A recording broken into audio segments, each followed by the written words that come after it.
Hey guys, welcome to another replay analysis. We're doing another 2v2 type game here, and we are in the Diamond League of Skill.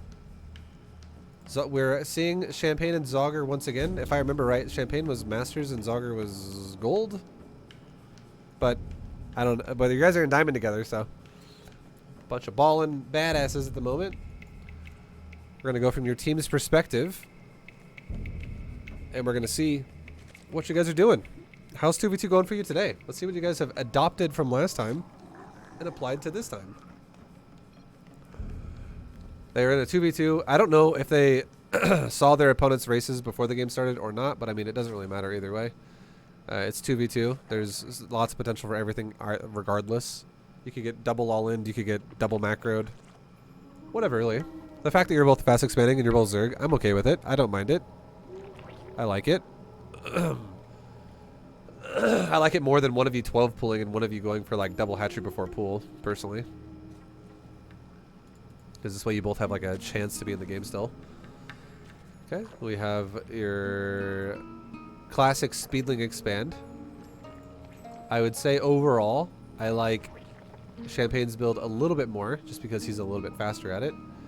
Like for instance, we can see, let's look at this real quick. 2, 2, 2, 2, 2, 2, 2, 2. Okay, let's look over at yours. 2, 2, 2, 2, 2, 3, 2, 1, 2. Like, these are some of the reasons why your buddy might be already ahead of you. He might be stacking mineral patches more quickly than you are, more properly. But you're not very far behind. You're probably only like 1 to 2 seconds behind his build. Probably like 2 seconds behind his build so far in the first 90 seconds of the game. It's not the end of the world. But you are a little bit behind though. Your buddy. For sure. And then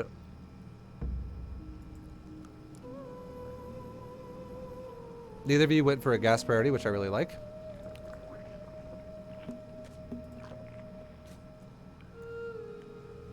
How much gas does he mine though? He's already mined out 52 gas out of it. You've only mined 32. So that's another moment too, right? Where your larva probably could have been spent a little bit more efficiently. Like you probably just had a larva sitting there that you didn't spin for a little while.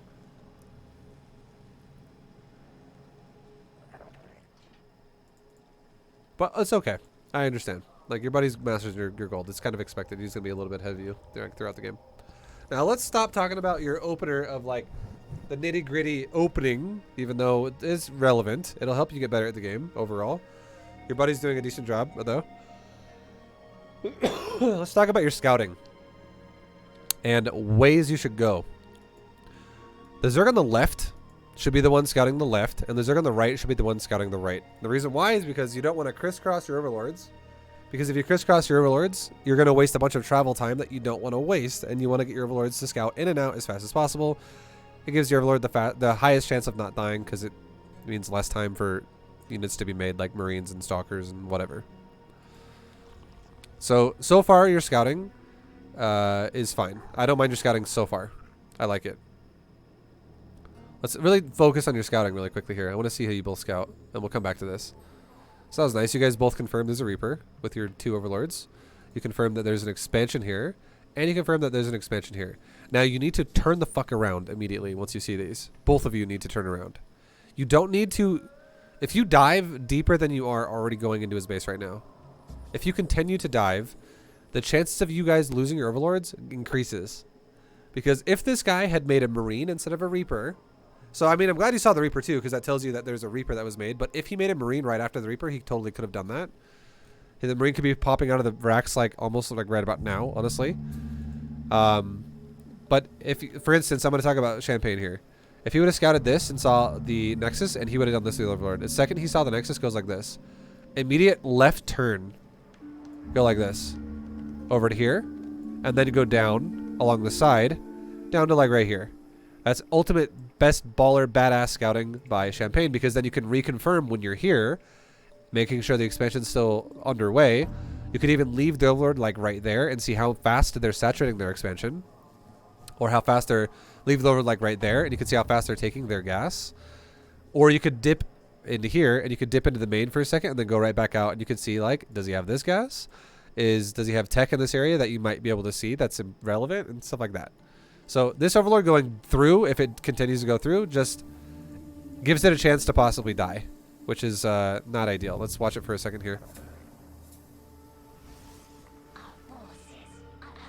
So that was fucking deep dick right there. The Overlord doesn't die, but I feel like it could have died if either of these guys wanted to make anti-air. This is 3 minutes in the game right now. This Overlord would definitely be dead if these guys would have gone for something. Now here's the crazy thing, right? Listen to this for a second. You already know for a fact what the Protoss has in terms of tech. You want to know how you know?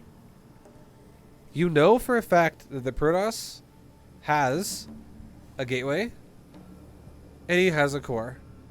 And the reason why is because a core is mandatory to get tech units, right? It's mandatory.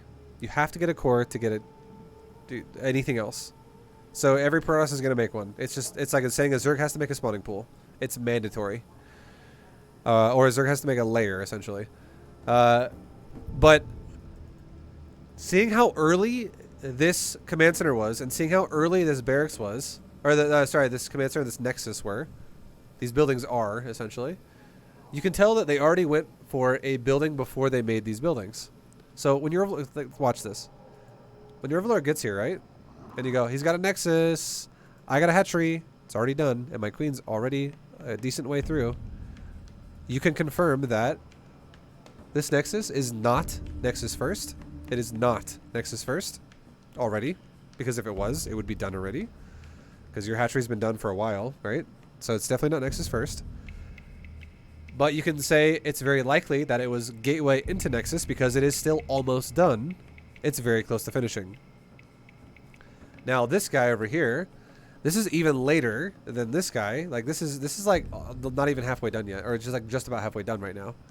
And that guy would be a guy that I would say maybe that guy went for like 2 racks, or maybe he went for barracks factory and then expanded. And the reason why is because that command center is super late, and guaranteed at least he made 1 barracks before he made that command center. But if it's that late, he either just fucked up his macro. He's just like, oh, fuck, whoops, I got 700 minerals. Let's go expand now. Or he just made another building before he made that command center. That's the only way that would make sense. So, because you can tell by how early it was made. You can tell by the timing of the building compared to yours. Just to throw it out there, a hatchery, a command center, and a nexus all have the exact same build time. It's 71 seconds. There's no difference there. The only difference is that a hatchery is 50 minerals cheaper than a nexus and a command center. And some of you smartasses out there that will say, no, it's 100. You have to sacrifice the drone to do it as well. So it's actually an extra 50 minerals because your drone doesn't come back. So it's 350 for the hatchery as opposed to 400 for the command center and the nexus. That's not enough. That 50 mineral discrepancy is not enough time for this to be that far off. So again, this guy's build is either fucked up, or he went like double racks, or he went factory before command center. That's what it should have been, right? That's what it looks like it would be. This almost being done is more appropriate for like gateway into nexus and then core after, or something like that. So you don't even need to sack your Overlord to figure that out yet. And again, there's no way your Overlord can like quickly get out if you just dive straight in, or if you dove straight in. Your Overlords just have a high chance to die, and you do not want to lose. Sorry, I'm a little sick. You don't want to lose your Overlord for something you already know. You should know based on the timing of the command center and the nexus.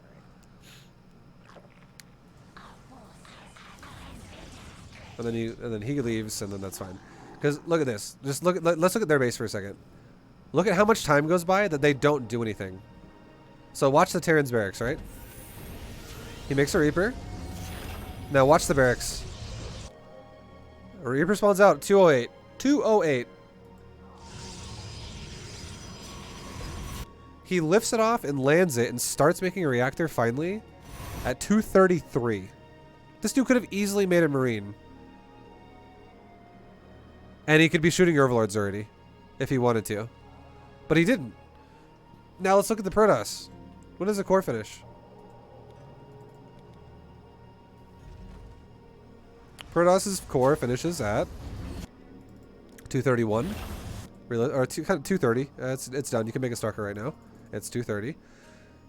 And then what does he do with his gateway? Absolutely nothing.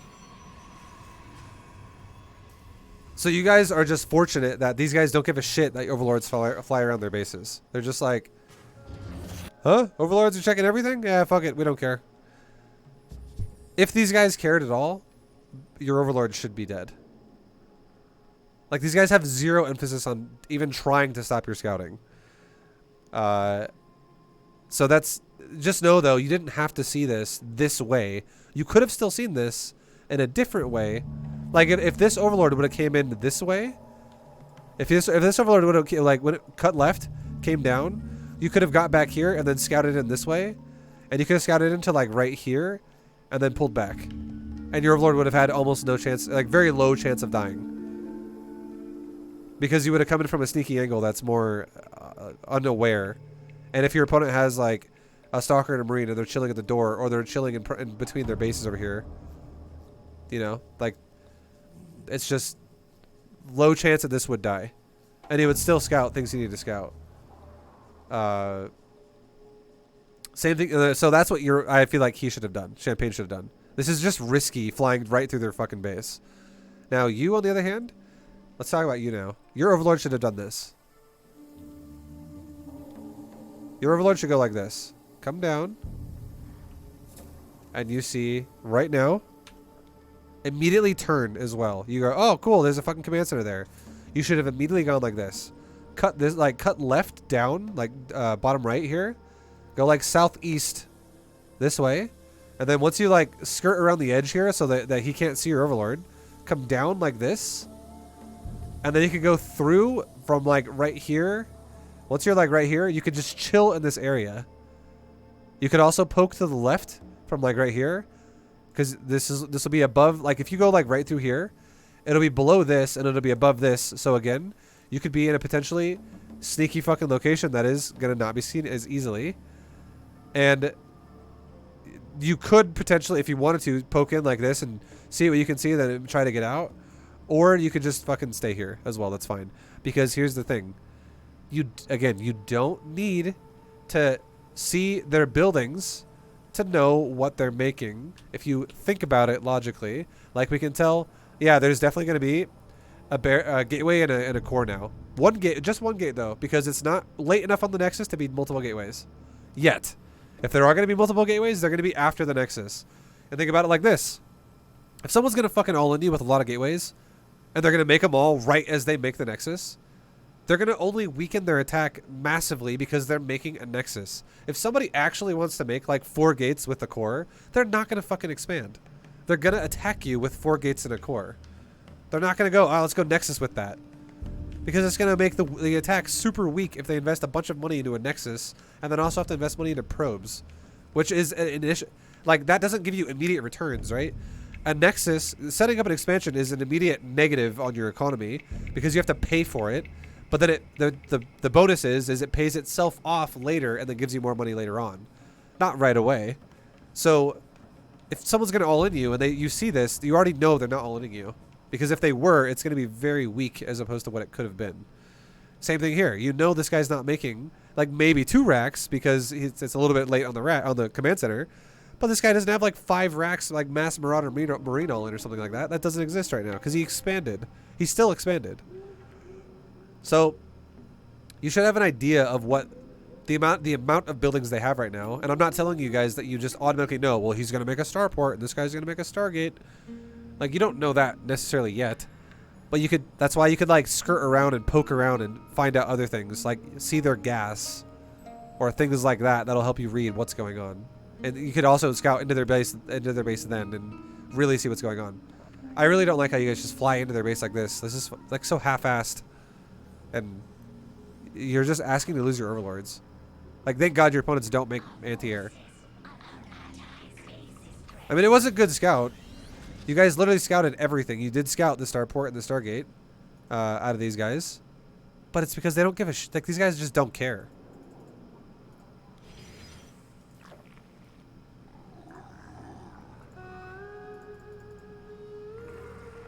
So, I think your scouting could be a little bit more, a little bit better.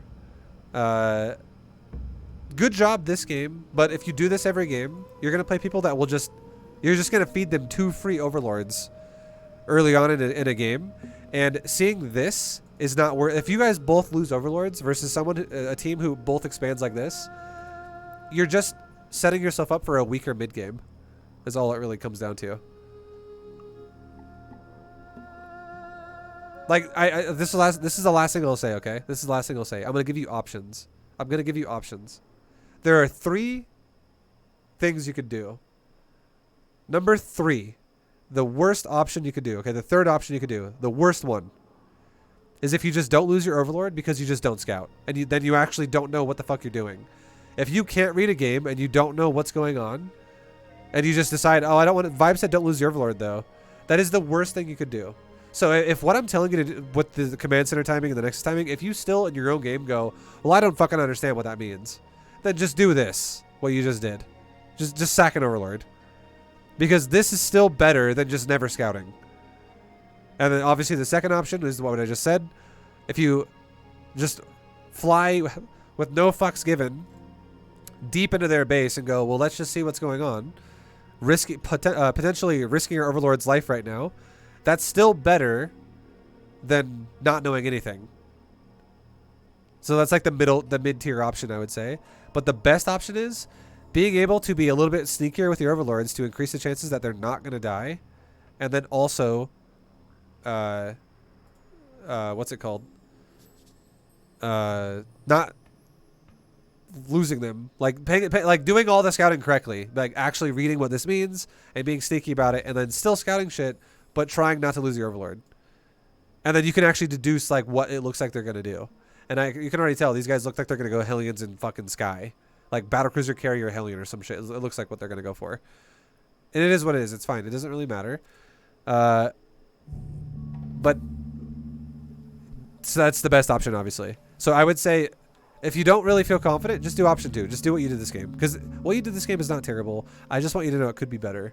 And if you play people who punish you, you will get punished. Okay? So we'll leave it there. We'll leave it there. Well, now... The last thing I'll say is, again, the last thing is, if you don't lose your overlord, this still being here is so fucking useful, because let's just say hypothetically Champagne did not see this fleet beacon, and let's say that Banana Muffin and Rex, let's say that these two guys, let's say that those two guys just... They actually tried a little bit harder to hide their tech, right?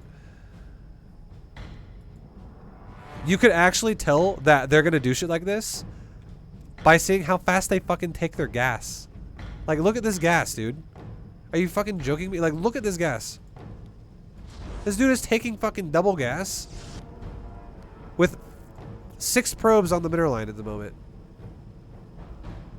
You could already tell that this motherfucker likes tech. This guy is not going to be going for a bunch of zealots. He is not going to be going for a bunch of stalkers. This guy is going to be going for a lot of tech units. Nobody fucking takes their gas this fast and then plays low tech units with minimal gas costs.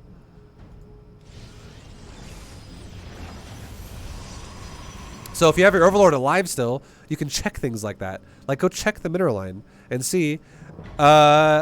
Hey there, Mr. Zogger Champagne coming in here, and we got a Protoss here with 5 probes on midline and 6 probes on gas and natural. Over. And then you're like, next Champagne, go ahead and make fucking Spire. Or whatever you want. I don't know how you guys talk.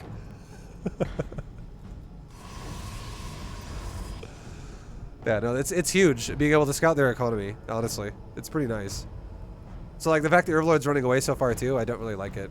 Like, I guess you could... I mean, but you have scouted everything, so it is fine because you guys did scout literally everything, but if you didn't scout everything, I would have definitely said, fucking scout this guy's gas now or something. Because if he's taking it as well, he's got 4 SCVs in the mineral line and he's already taking a gas. Yeah, this dude's fucking going battlecruisers or some shit, probably. Or he's going, like, mech, right? Like, he's doing something gas crazy focused.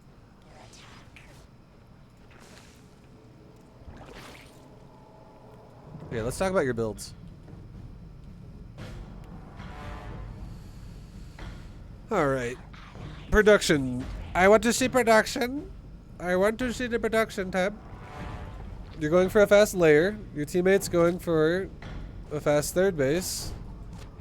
With minimal... He's doing a Speedling 3 base expand. Okay. You guys are... You guys are spreading one creep tumor so far.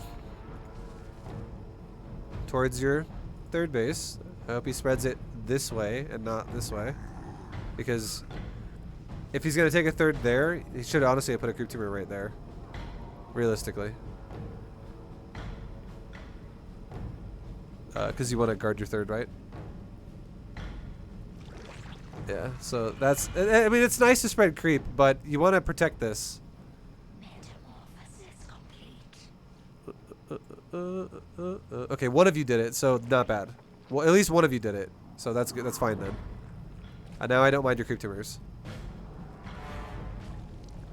Okay, you got a spore color coming down for him, and a spore color coming down for him. You have no spore. So this is where I would say there needs to be a little bit of communication, because I feel like he knows there's a starport. And I don't know if you do. Because if this guy particularly would have made an oracle and decided to go to your base, you would take some serious fucking damage right now.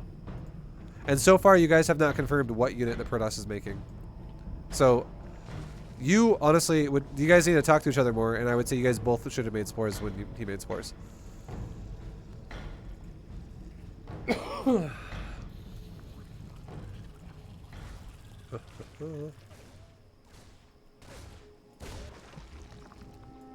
Okay, and now you got weapon upgrade. You got a roach one. Yeah. Art Vandalay, thank you for the 56. Derp. Derp. Derp. Thank you for the 56, dude. Thanks, man. Welcome back, Art Vandalay. Our allies are in combat. Okay. Now he's going for a lair. You're like you are. What are you doing with your lair?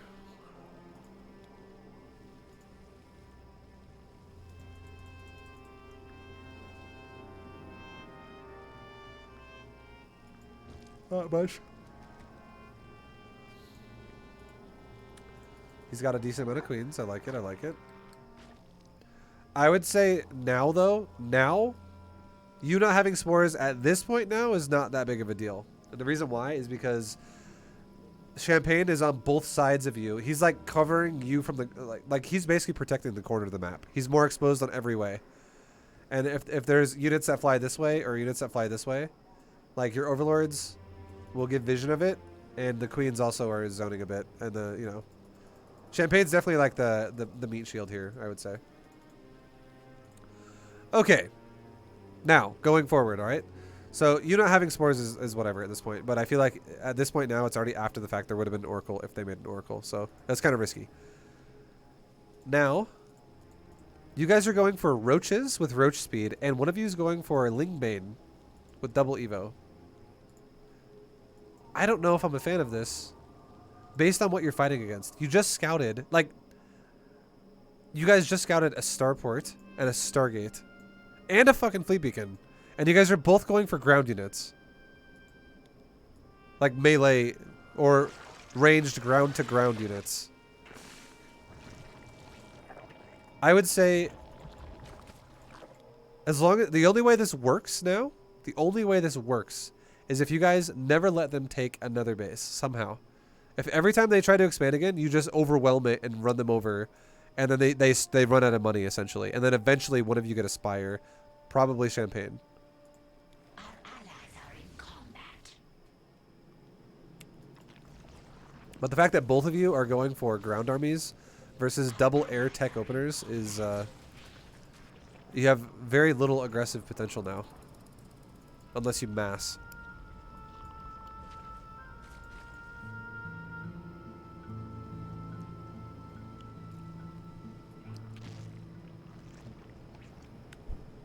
Nice. Your Kinshred's still going. I like it. Okay. You are still going for... Like, you gotta use your larva too, Zogger. The hive cluster is You gotta use that larva, dude. You're falling super far behind. Like, are you actually behind right now in terms of supply? You're actually tied with the Protoss in supply. Like, this is what you can't let shit like this happen, right? You gotta have a plan in some way. And that's why scouting is important. Then you guys scouted double Stargate. So I feel like a better plan for you would have been maybe go like Hydras, or maybe go for like if you guys are gonna attack, do something that combines your armies together. But you guys both going ground doesn't make a lot of sense. Versus double fucking air players. I don't mind that you made a Roach Warren. I don't mind that you might have made some Roaches, because it's definitely helping you deal with the Hellions that you also saw earlier, because the factory was like lifting over here when you were, or Overlord was over there. So if you make Roaches, let's say you make like 8 Roaches, that's totally fine. That's not a big deal.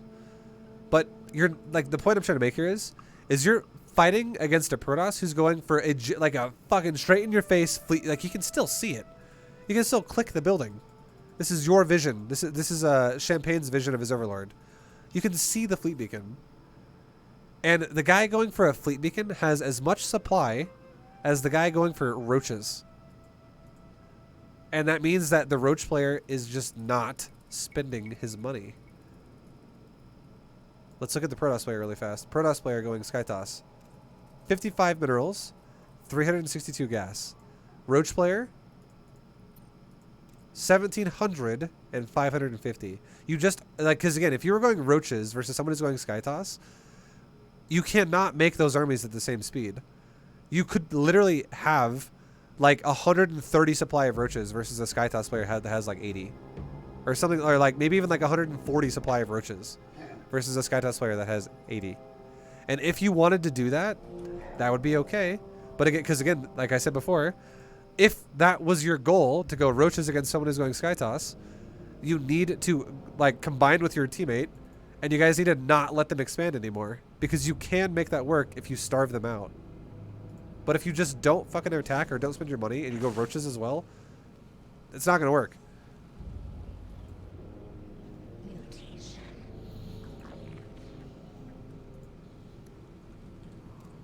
Okay, so your teammate's now going for a Spire. Melee, Carapace. Metamorphosis complete.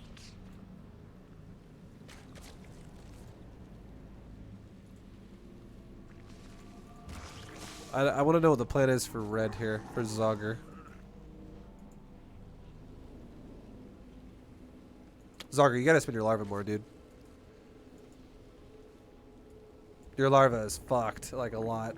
You're going for a second Evo chamber, an infestation pit, and a hydrogen. Okay. Our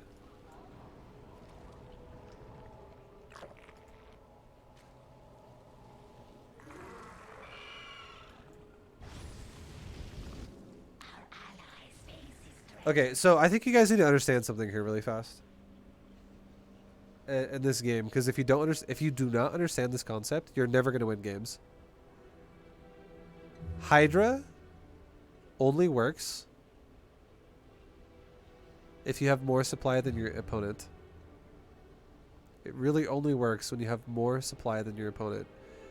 Hydralisks do not scale well if you allow your opponent to have the same army size as you, yet their army is more expensive than yours.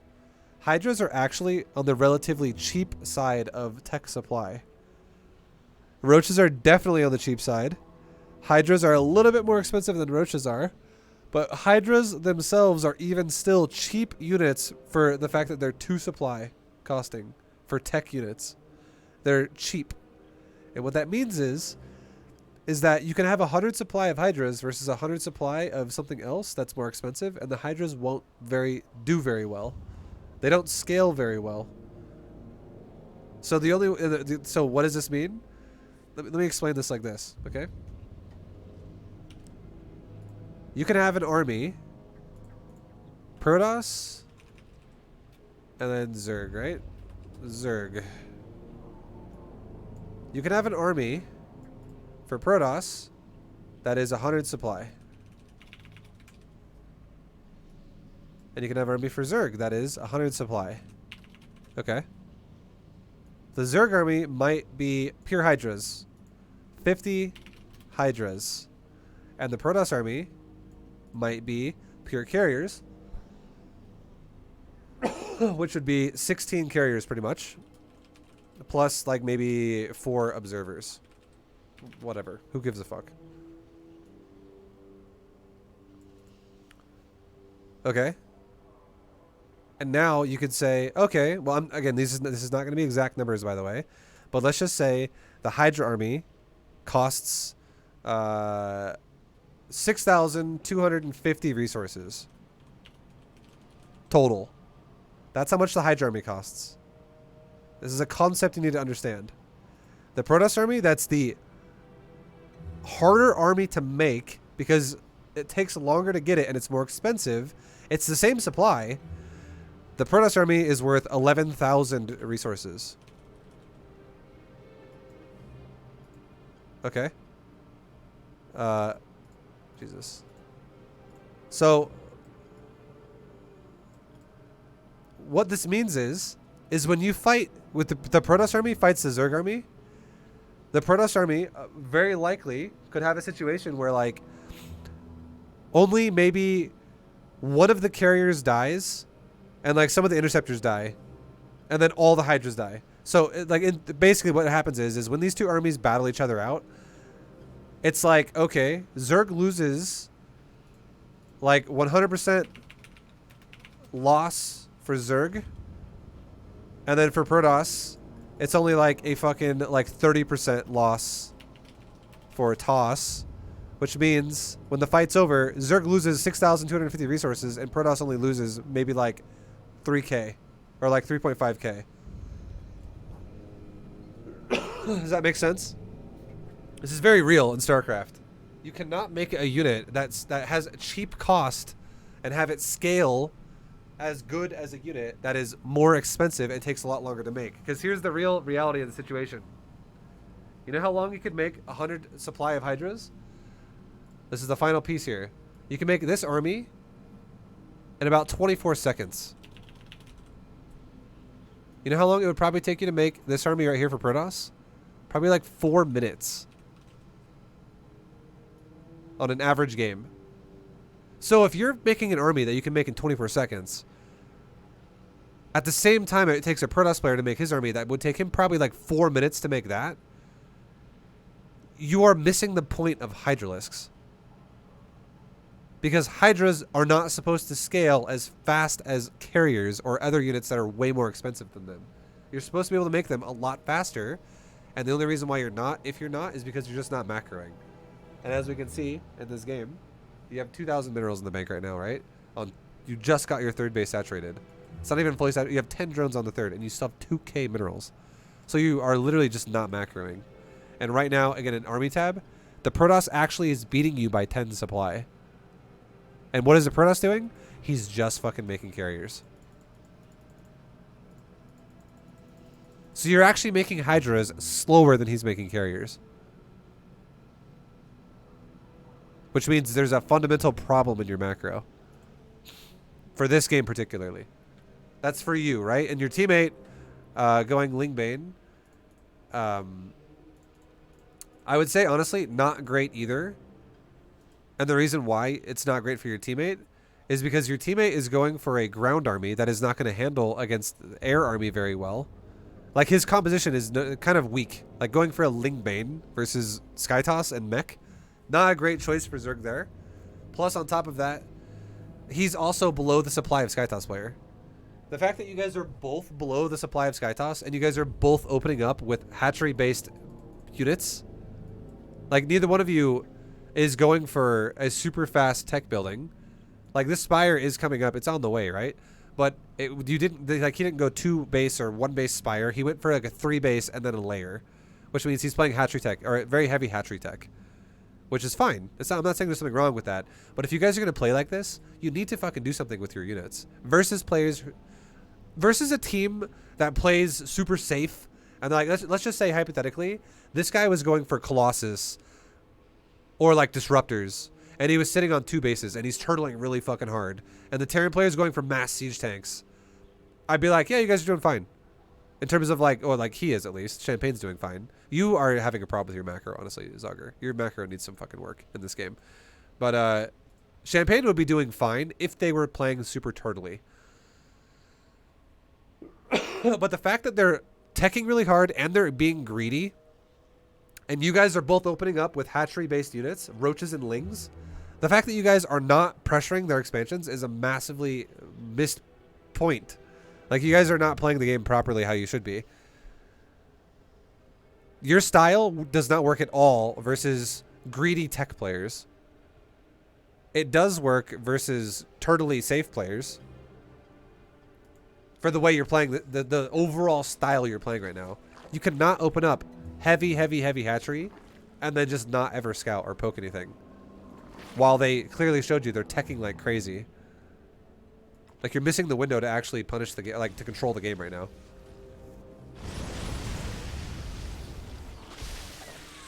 And I'm pretty sure last time I coached you guys, that was one of your biggest weaknesses as a team as well, is you guys don't scout. Now, I would say the Zerg player, the Champagne, needs to go Corruptors here. 100% needs to go Corruptors. If he goes Mutas, you guys are fucking dead. Because it's Skytoss. And the only way Mutas work against Skytoss is if you guys are going to base trade. And base trading is going to be hard if the other player is going mech. He's going Mutas. You guys are fucking dead. You cannot, like, this right there, that choice, Mutas. The only way that works, the only way Mutas work is if you guys now base trade.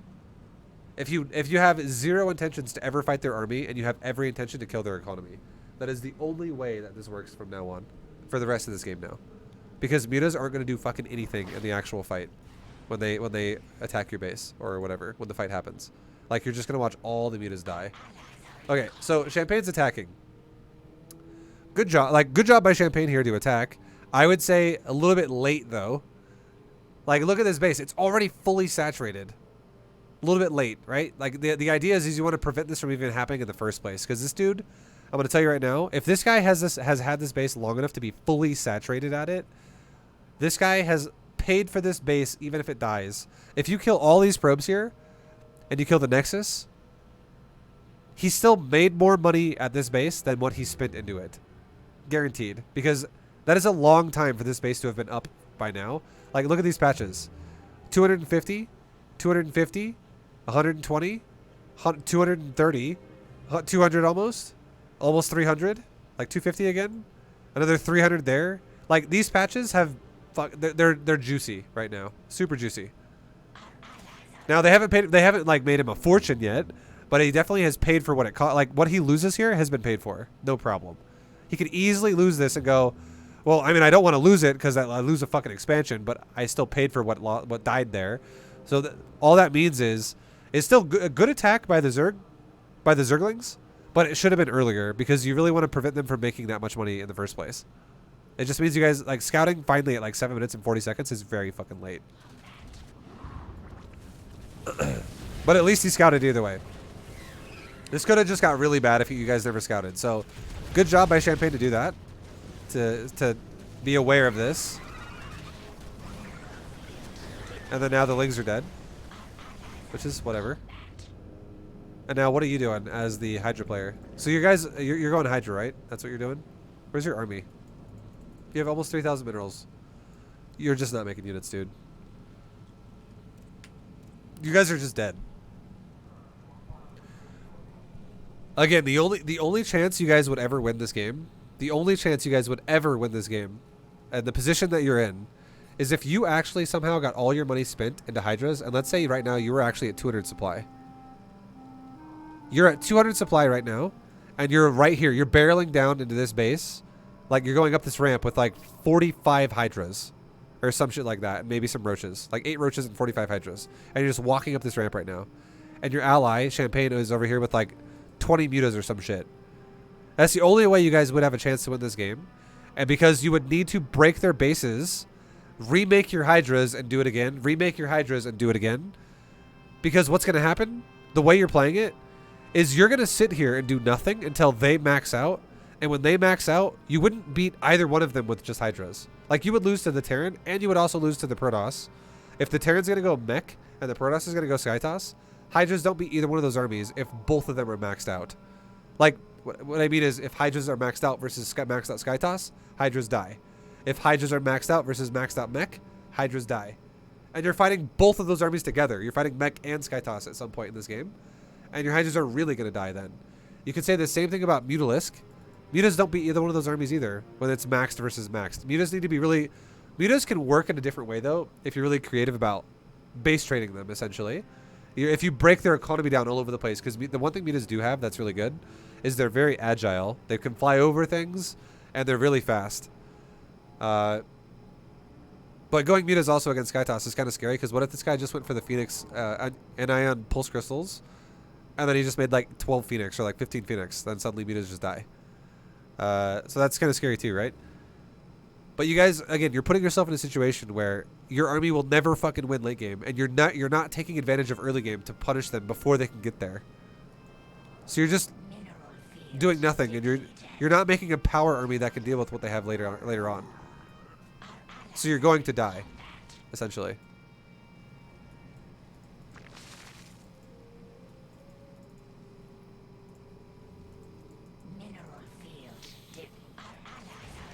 Okay, so Champagne's trying to harass. If he's gonna go Mutas, this is what he should be doing. And then he's also trying to multi-prong right now at the same time with Zergling somewhere else, it seems like, to a degree. But now he's getting attacked by carriers. Now, this is a moment, if we look at Banana Muffin, he's only got 130 supply of carriers. You could be maxed out by now with Hydras. You could. You could be. But you actually have less supply by 28 supply, or sorry, 23 supply than the Protoss player. And he's got nothing but carriers, and you have nothing but Hydras, really. And you even have half of your unit army is actually Roaches. You actually have 10 Roaches and 8 Hydras right now.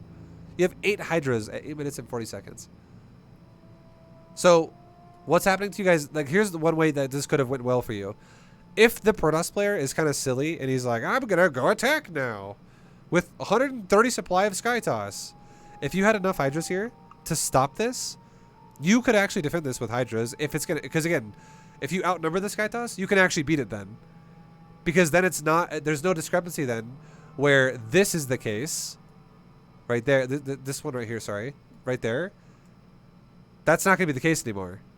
It would be, this is what it would be. You go like this. Delete that number right there for Protoss, and delete that number right there for Protoss, and write these instead. Be like, okay, in red here. Now, it's only going to be 44 supply of carriers versus 100 supply of Zerg, and now it's going to be 6,050 mineral, or 6,050 resources versus 6,250 for you. Does that make sense? Like, you could actually fight that then. It would actually go well for you. That would be a good fight for you then.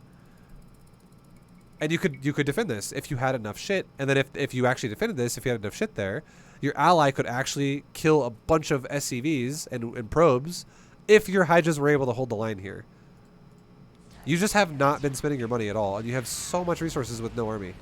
So now you guys are fucked because Mutas can't beat that, and Hydras can't beat that if you just don't have Hydras at all. So now your ally's gonna die. Like, Mutas are not gonna kill the base as fast as these carriers will.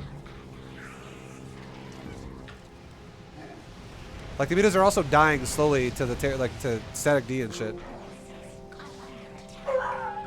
Jesus Christ. Hold on. I'm gonna go close my window.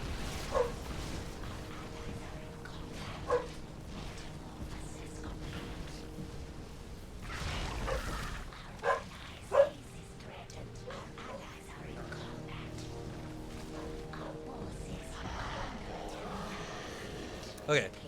Whew, that scared me. Mila, stop. She's losing it. And like, I don't have to be here to see that. I heard it in my headset while I was gone. I know the Hydras are gonna die in this fight because you just don't have any supply. And like, you aren't mining gas.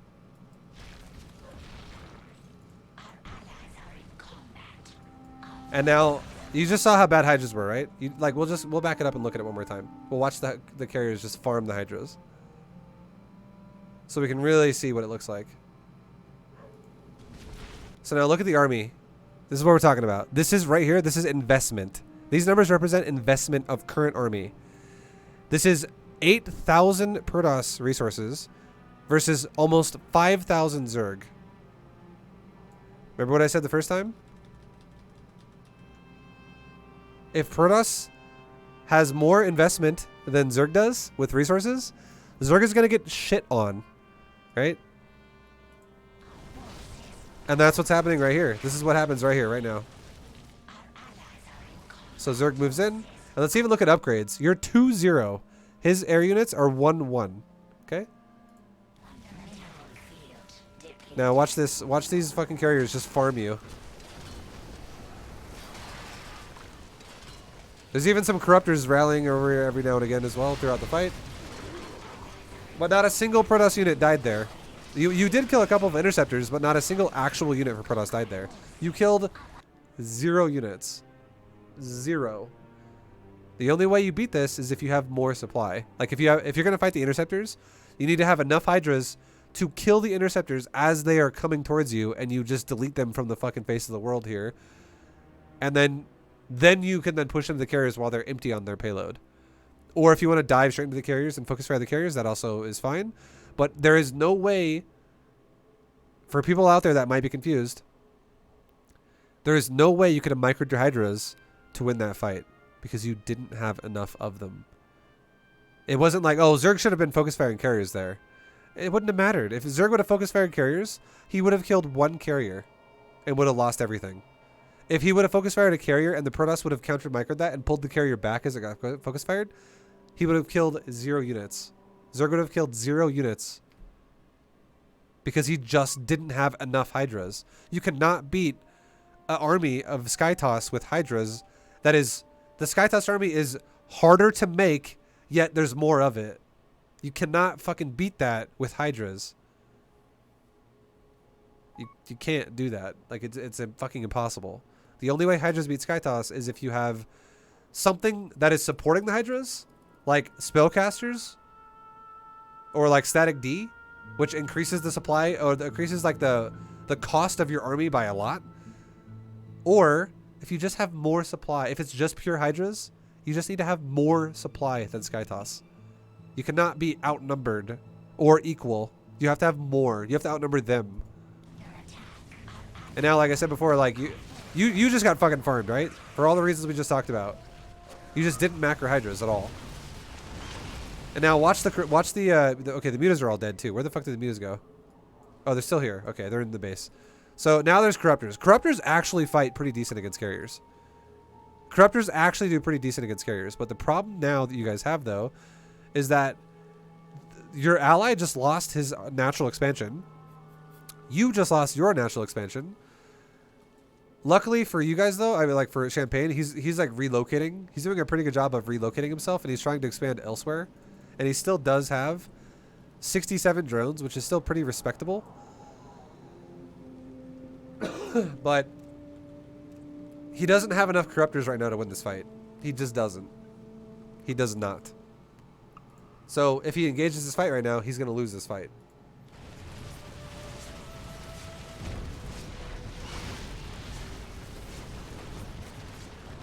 Okay, it's getting a little bit better.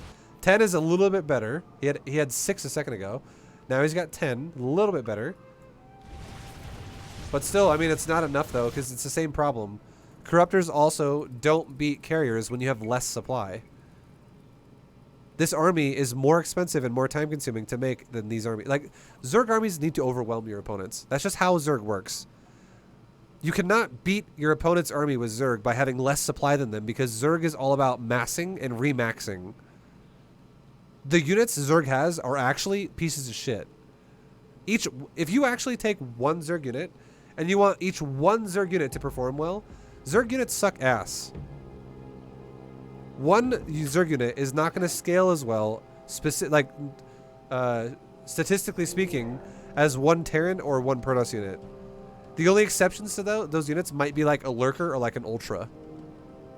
Zerg is all about massing units, and that's what it should be if you're playing Zerg right. It shouldn't be 1 versus 1. It should be 5 versus 25. You know what I mean? It should be like 5 carriers versus 25 corruptors or something like that.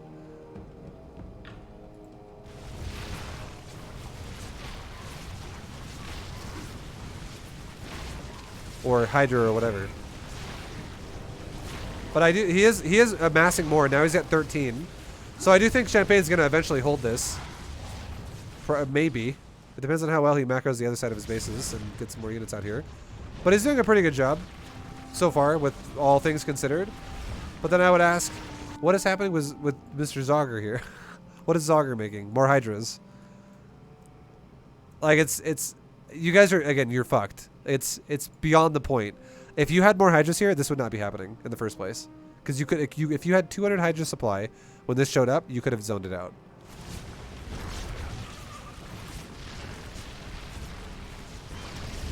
And now this is the nail in the coffin. If you ever take a fight and you lose the fight like that, you just reset all the units that you just made, and now you wait to remake what just died. And then you gotta wait again to make new shit to add on top of that. But in all that time that you're waiting, your base is dying. So you guys are actually fucking dead now.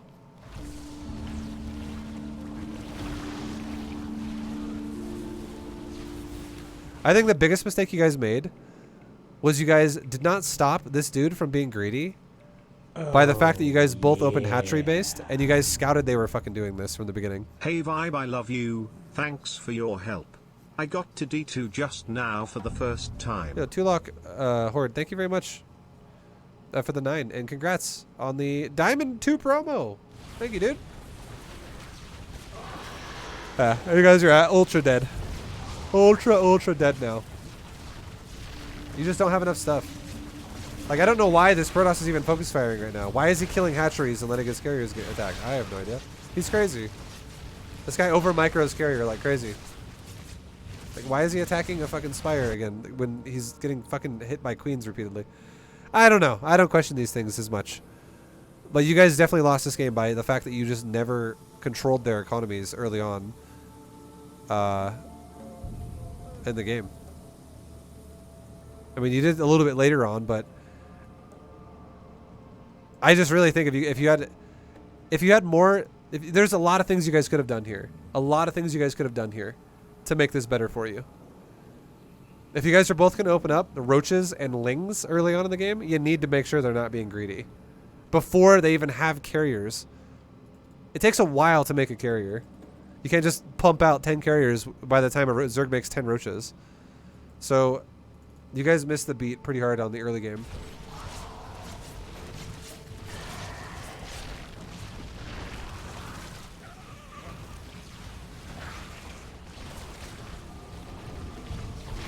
Oh, that was like another three corruptors that like just died right there while trying to like get away, right? It's rough. And now all the tech is dead. Brutal.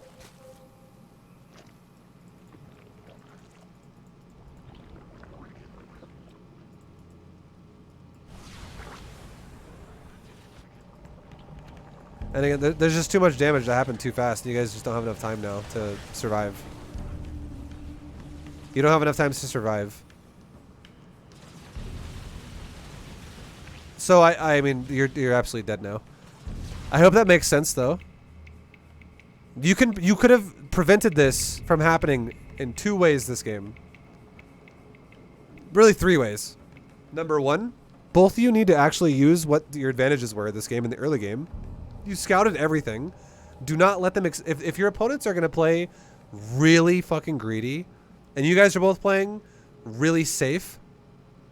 If you're making lings and roaches and you're getting 1/1 upgrades for the lings and you're getting roach speed and weapons for the roaches, do not give them map control. Do not just let them do whatever they want with their expansions. Go punish their expansions. If that's how you want to open. If they're opening up really greedy tech-wise. Like, just do not allow SkyToss to take as many bases as it wants for free, for no reason. Because if you guys had used your lings and your roaches to bust down their 3rd base for Protoss, fucking easy. Super easy. And you want to know what would have been really, honestly realistic? If you would have had, like, let's say 16 roaches with speed, or like 18 roaches, and then Champagne would have had like 50 lings, you guys could have probably even killed the natural expansions. Honestly. You guys could have probably killed their naturals as well. Because look back at this point in the game. Look at this shit. Watch this. Look at what the Terran and the Protoss have. Look at the Protoss, unit-wise. He's got 31 probes. Right? He's got 30 fucking probes.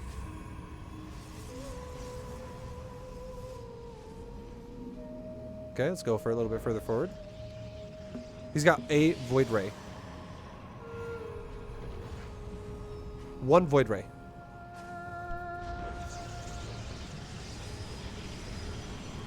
One Void Ray. This fucking guy is taking a third base with 1 Void Ray. That is not even there either. 1 Void Ray. It is just sitting there. The Terran has 4 Hellions. You guys have Roaches and Lings. And if you're going to make Roaches and Lings, if you're going to make Roaches and make like 5 Roaches, again, I'm okay with you making the safety Roaches because of the fact that Hellions existed. I'm okay with that. And I'm okay with you guys making a couple safety Lings because Hellions could exist and you guys are just trying to like not let your drones die and stuff like that. But you guys, again, you scouted everything and you allowed like this Protoss player to be so fucking greedy off of nothing.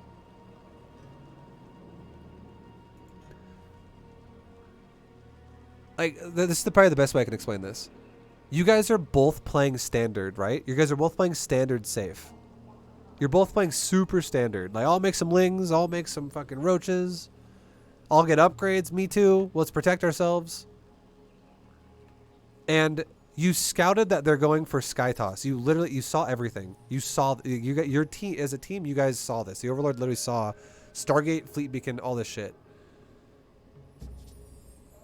So, I would say you guys should, like, really think about how you want to do this. Do you want to play the greedy side versus Sky Toss and, like, go crazy on expansions and then make a couple units to protect your expansions? And that's fine. Or do you guys want to shift gears for a moment and get really aggressive for maybe, like, just 1 minute of the game? Just do, like, 1 or maybe 2 Larva Injects dedicated to making units to attack your opponent. And while you're attacking your opponent, switch into drones again, and then switch into corruptors and hydras or whatever the fuck you want to do. Those would really be good options for you early game. This is one of the 3 ways I was talking about that you could have won this game. If you just identified what the hell you're playing against. But you cannot allow a Sky Toss player like this to just fucking take bases for nothing. Like, you guys need to fucking scout. So, but you didn't do it. You guys didn't really take advantage of this part of the game. Because, like, think about it. Like, what if you had, seriously, what if you had like 16 Roaches right now, which you 100% could have. It's 5 minutes in the game. You could totally have like 12 to 16 Roaches, fucking easy. And what if Blue had like 50 Lings? Just like 50 Lings. That's really easy as well. He opened up 3 hatcheries. You guys could have both easily had that kind of an army. Imagine if 16 Roaches and like 50 Lings attack these bases. What defends this base? Absolutely nothing. What defends this base? A Void Ray. What defends this base? Absolutely nothing. What defends their wall? Absolutely nothing. The only units they have on the map right now is 1 Void Ray and 6 Hellions. And Roaches would beat the ever-living shit out of those Hellions. And 50 Lings and like 12 or 16 Roaches would easily kill this base, and this base, or make it lift off at least. And all the other shit would die before 1 Void Ray could kill all of it. Easily. 50 Lings and like 16 Roaches could kill this shit so fast. And again, that would make sense if you guys are both opening with Ling and Roach. And you did. You guys both invested in a Ling Roach early game.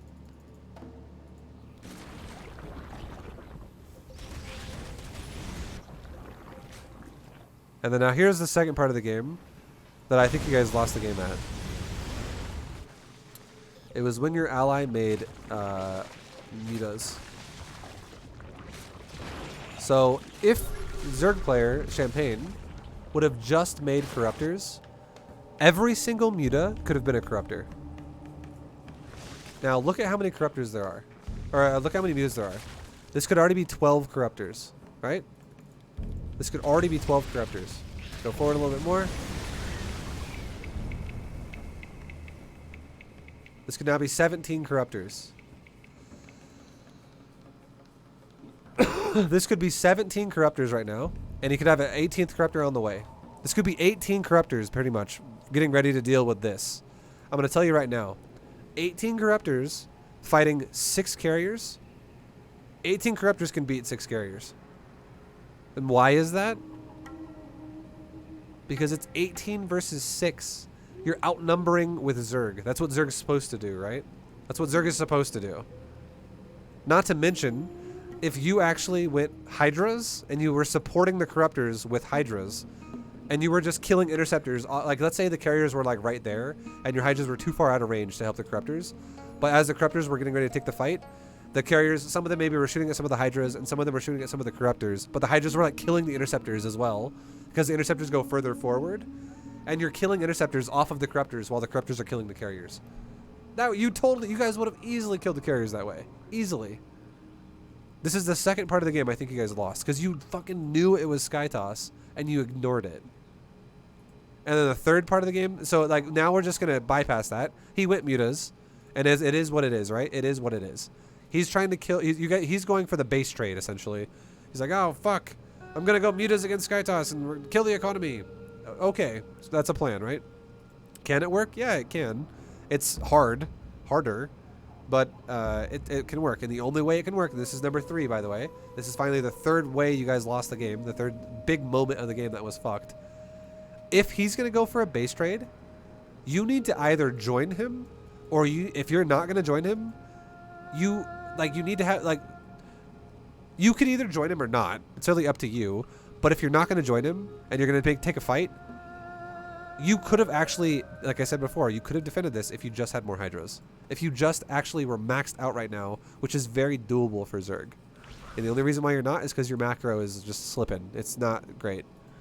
There's no reason why you should only be at 111 supply at 8 minutes and 40 seconds. This is exactly why players that are like in silver and gold and stuff are like, Vibe, the fuck can I not get out of these leagues? It's because, well, your macro is fucked up, and here's why. And then that's why I made Beta Gym series. Because your macro, like your supply should not be this low. You are not respecting your larva at all. Like if I had to actually, I'm dead serious, okay? Listen to this for a second. If I had to actually add up and calculate how many larvae you've missed throughout this game, I would probably say, like if I'm guessing a number here, by the way, I would probably say at this point at 8 minutes and 40 seconds in the game, right now, you have probably missed about 55 to 60 larvae at this point in the game. Roughly. Like it's larva that doesn't exist anymore. And do you want to know how I got that number? You want to know how I got that number?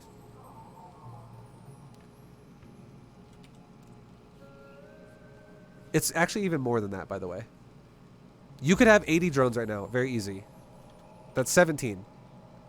You could also have an extra 30 supply in your fucking max. That's 4 more overlords. 4. Each one of these numbers represents a larva worth of something. So that's 17 drones plus 4 overlords. That's 21 larvae. And then if you had 17 more drones, you would actually have 128 supply. And what is 128 supply difference from 200? That's 72 supply. So 72 divided by 2 is 31. So plus 31. Or no, sorry, it's 36. Jesus, I can't do math. It's 36. So 17 plus 4 plus 36. That's how much larva you're missing right now. And that's just saying that you could barely max out at 840. And the fact that you skipped lings, the fact that you just went pure roaches, and the fact that you lost 0 units, you made no static D, you could have probably maxed out at like 825. Like even faster than what you did. So just do this for now though. What's 17 plus 4 plus 36? That's 57. Because you do 4 plus 36 is 40 plus 17 is 57. That's 50 fucking 7 larvae Right there. Just in units that could max you out that you don't have, that you could have had. 57 fucking larvae. That's a lot of larvae, right? It's a lot of larvae. And then you have some on the hatcheries too right now. You have 21 of those just sitting there doing nothing. But for anyone who doesn't understand, Vibe, what the fuck do you mean losing larvae? I don't get it. Please explain. What the fuck does that mean, dude? There are 2 forms Zerg generates larvae with. 2 forms. Number 1 is larva injecting, and number 2 is larva automation. And the thing about those that's really important to know is they both give you exactly 50% of your entire larva. One of them generates 3 larvae every 30 seconds, and one of them generates 1 larva every 10 seconds. And if you do the math on that, they're identical. You do get 3 larvae every 30 on both of them. The only difference is the larva automation is actually better, because if you get 1 larva every 10 seconds, it means you could actually make those larvae into something 20 seconds and then 10 seconds faster than the one who gets 3 every 30 with an inject. Because you get to use the larva while the inject is rolling on a hatchery. But either way, they both give you 3 every 30. That's what they add up to. And when you sit here with hatcheries that have capped larvae on them, you stop generating larvae. And just to throw it out there as well, cap of a hatchery is 3. If you ever have any moment in time where your hatchery hits 3 larvae, it stops generating larvae. It just stops. It doesn't create larvae anymore. The only way you can make larvae on a hatchery once it's already at 3 is through an inject. It does not generate larvae anymore. It only generates larvae if it has 0, 1, or 2 larvae on it. And then the second it's 3, fucking stops. And if you add up every second that has gone by throughout this game, for each hatchery, all it takes, like here's an example right now, watch this. Let's just do this one hatchery by itself. Just this one hatchery. Look at this timer from 8:40 to 8:50. Do you ever spend your larva on this hatchery?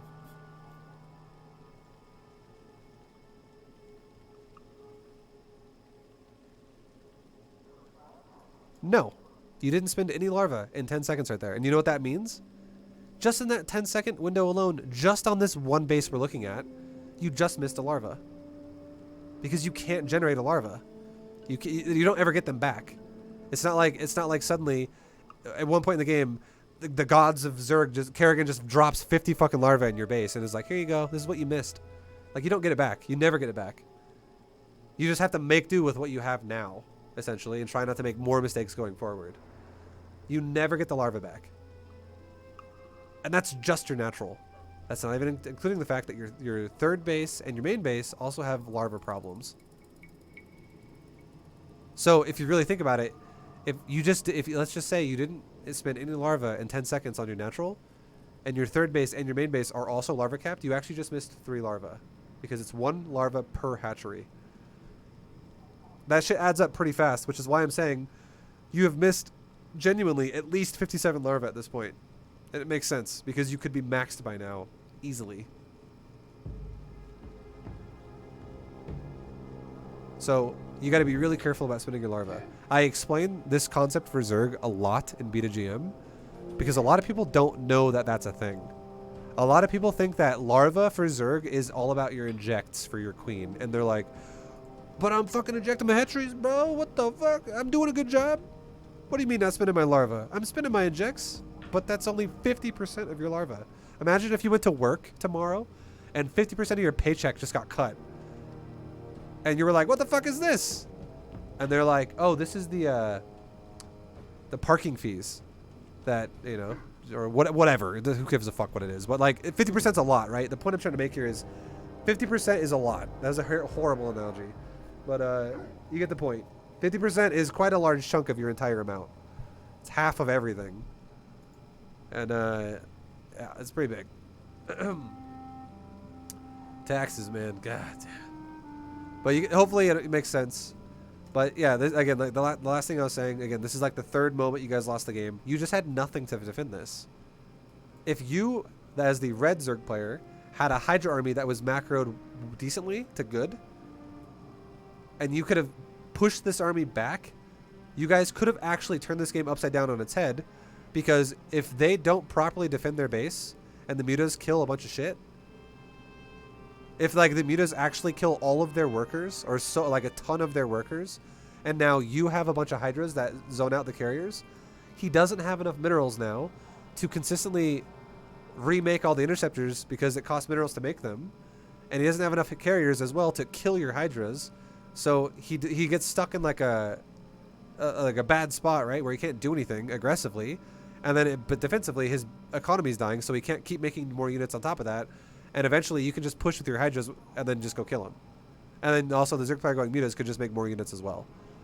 So the fact that you had no way to stop this, it just means that your macro had some serious problems. So I hope that makes sense. But that is once this happened though, like right now, once this happened, you guys are fucking dead. The second that this happened right here, you guys have lost the game. Like I would say, if I was casting this, if I was a caster and I was watching this game, the second that this happened right now, game's over.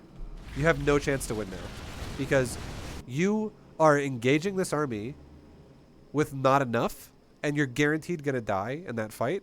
And the second you lose your army in that fight, and you guarantee you're never gonna have enough from going forward from now on, because you can't lose an army and then make even more faster, unless you have like 100 larvae in the bank sitting there that's just waiting while you're already maxed out or something. You can't lose your units and then remake new units and expect to win the fight you just lost. If you killed nothing, if that makes sense. It's the same thing about why the corruptors died. Like you can't fight carriers with like 8 corruptors, kill 0 carriers, and then remake 8 corruptors, and then fight all the carriers again and expect to win the second time. Oh, you have to overwhelm with Zerg to win. You can't fight with little army after little army and then expect to win fights. Yo, Data Custic. Thank you very much for the sub. Thank you, dude. Like right there, you guys lost the game. Because that, like, you guys already took a massive hit right here. But this could have been arguably, like, you know, you could arguably say that sucks for you guys, but this also sucks for them, right? When the mutas kind of flew around and killed some workers. So that bad for both teams. But the second this happened, the game is over. Because now you guys have no way to stop this from continuing to run your base over. Like it's like the nail in the coffin. You're dead because these carriers cannot be stopped anymore. Whereas the mutas can be stopped from missile turrets and Thors, and new units popping out as well from every building. So you guys have no chance now. So again, I hope this makes sense. I hope that makes sense. But yeah, dude. Oh yeah. Pig was just watching a replay on stream and just now and said your macro was good, like Vibe just got a boner. Hell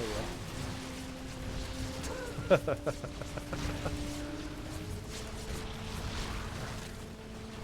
It's pretty funny. Yeah, but at this point you guys are dead. There's nothing you can do.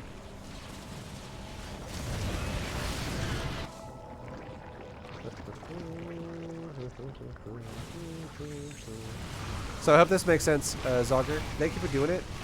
I appreciate you doing another replay analysis. Definitely got to respect that larva, for sure. For sure. But thanks for watching, guys. I'll see you in the next one. Until then, much love. Good luck. Take it easy. And see you around. Peace.